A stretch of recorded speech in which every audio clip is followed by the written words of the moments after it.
Hi hello family, ಎಲ್ಲರಿಗೂ ಅಮ್ಮಾಸ್ ಕೈರುಚಿ ಚಾನಲ್ಗೆ ಸ್ವಾಗತ. ಇವತ್ತಿನ ವಿಡಿಯೋನಲ್ಲಿ ತುಂಬ ವಿಭಿನ್ನವಾಗಿ ತುಂಬ ರುಚಿಯಾಗಿ ಪಾಲಕ್ ಸೊಪ್ಪನ್ನು ಬಳಸ್ಕೊಂಡು ತರಕಾರಿ ಪಲಾವ್ ರೆಸಿಪಿನ ತೋರಿಸ್ತಾ ಇದ್ದೀವಿ. ಆದರೆ ಈ ಒಂದು ರೆಸಿಪಿಗೆ ನಾವು ಯಾವುದೇ ರೀತಿಯ ಮಸಾಲೆ ಪುಡಿಗಳನ್ನ ಬಳಸದೆ ತುಂಬ ಪ್ಲೇನಾಗಿ ಮಾಡಿ ತೋರಿಸ್ತಾ ಇದ್ದೀವಿ. ಈ ಒಂದು ರೆಸಿಪಿಯ ರುಚಿವಂತೂ ಅದ್ಭುತವಾಗಿರುತ್ತೆ ಅಂತಲೇ ಹೇಳ್ತೀನಿ. ಸಖತ್ತಾಗಿರುತ್ತೆ ಟೇಸ್ಟು. ನೀವೊಂದು ಸಲ ಟ್ರೈ ಮಾಡಿ ತಿಂದರೆ ಮಾತ್ರ ಗೊತ್ತಾಗೋ ಅಂಥದ್ದು. ಒಂದು ಸಲ ಮಾಡಿದ್ರೆ ಮತ್ತೆ ಮತ್ತೆ ಮಾಡಿ ತಿಂತೀರಾ, ಅಷ್ಟು ರುಚಿಯಾಗಿರುತ್ತೆ.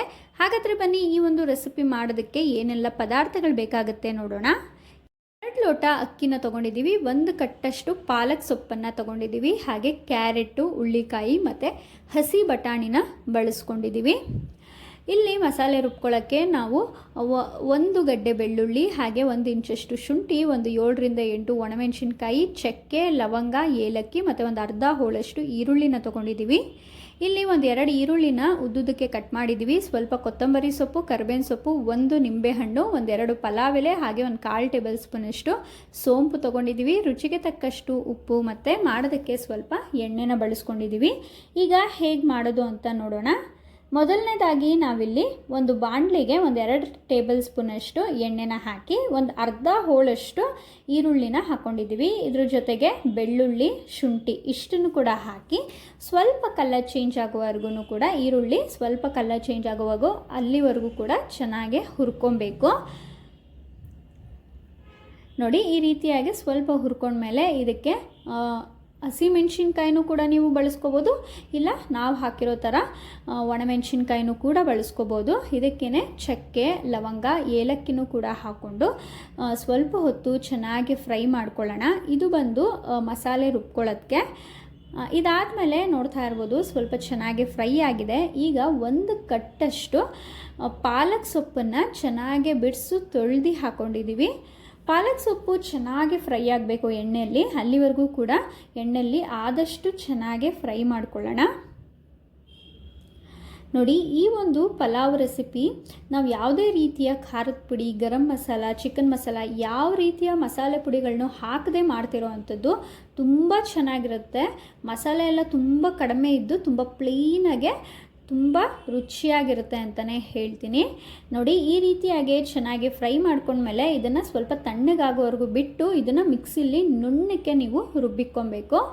ಅಷ್ಟರಲ್ಲಿ ನಾವಿಲ್ಲಿ ಒಂದು ಕುಕ್ಕರ್ಗೆ 6 ರಿಂದ 7 ಟೇಬಲ್ ಸ್ಪೂನಷ್ಟು ಎಣ್ಣೆನ ಹಾಕೋತಾ ಇದ್ದೀವಿ. ಎಣ್ಣೆ ಸ್ವಲ್ಪ ಬಿಸಿ ಆದಮೇಲೆ ಒಗ್ಗರಣೆಗೆ 2 ಪಲಾವ್ ಎಲೆ, ಹಾಗೆ ಅರ್ಧ ಟೇಬಲ್ ಸ್ಪೂನಷ್ಟು ಸೋಂಪು ಮತ್ತು 2 ಈರುಳ್ಳಿನ ಉದ್ದುದ್ದಕ್ಕೆ ಕಟ್ ಮಾಡಿಕೊಂಡು ಚೆನ್ನಾಗಿ ಎಣ್ಣೆಯಲ್ಲಿ ಫ್ರೈ ಮಾಡ್ಕೊಳ್ಳೋಣ.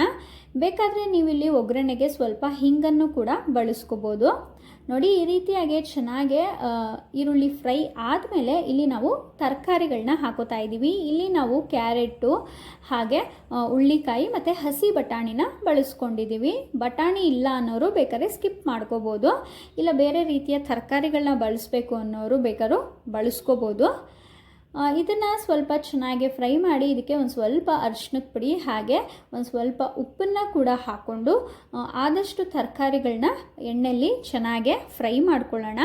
5 ನಿಮಿಷ ಇದೇ ರೀತಿ ಚೆನ್ನಾಗಿ ಫ್ರೈ ಮಾಡ್ಕೋಬೇಕಾಗತ್ತೆ.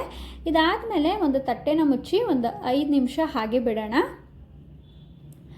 ನೋಡಿ, ಅಷ್ಟರಲ್ಲಿ ನಾವು ಮಿಕ್ಸಿಯಲ್ಲಿ ರುಬ್ಬಿಟ್ಕೊಂಡಿರುವಂಥ ಮಸಾಲೆನೂ ಕೂಡ ರೆಡಿಯಾಗಿದೆ. ನೋಡಿ, ಈ ರೀತಿಯಾಗಿ ನುಣ್ಣಕ್ಕೆ ನಾವು ಪೇಸ್ಟ್ ಮಾಡ್ಕೊಂಡಿದ್ದೀವಿ. ಅದಾದಮೇಲೆ ನಾವಿಲ್ಲಿ ತಟ್ಟೆ ಮುಚ್ಚಿರುವಂತಹ ತರಕಾರಿನ ತೆಗೆದು ತರಕಾರಿಗಳು ಚೆನ್ನಾಗಿ ಫ್ರೈ ಆಗಿದೆ. ಈಗ ಇದಕ್ಕೆ ನಾವು ರುಬ್ಬಿಟ್ಕೊಂಡಿರುವಂಥ ಮಸಾಲೆನ ಹಾಕೋತಾ ಇದ್ದೀವಿ. ಮಸಾಲೆ ಹಾಕಿದ ಮೇಲೆ ಸ್ವಲ್ಪ ಹೊತ್ತು ಚೆನ್ನಾಗಿ ಫ್ರೈ ಮಾಡಬೇಕು. ಸ್ವಲ್ಪ ಹಸಿ ವಾಸನೆ ಎಲ್ಲ ಹೋಗಬೇಕಲ್ವ, ಆದ್ದರಿಂದ ಸ್ವಲ್ಪ ಚೆನ್ನಾಗಿ ಫ್ರೈ ಮಾಡೋಣ.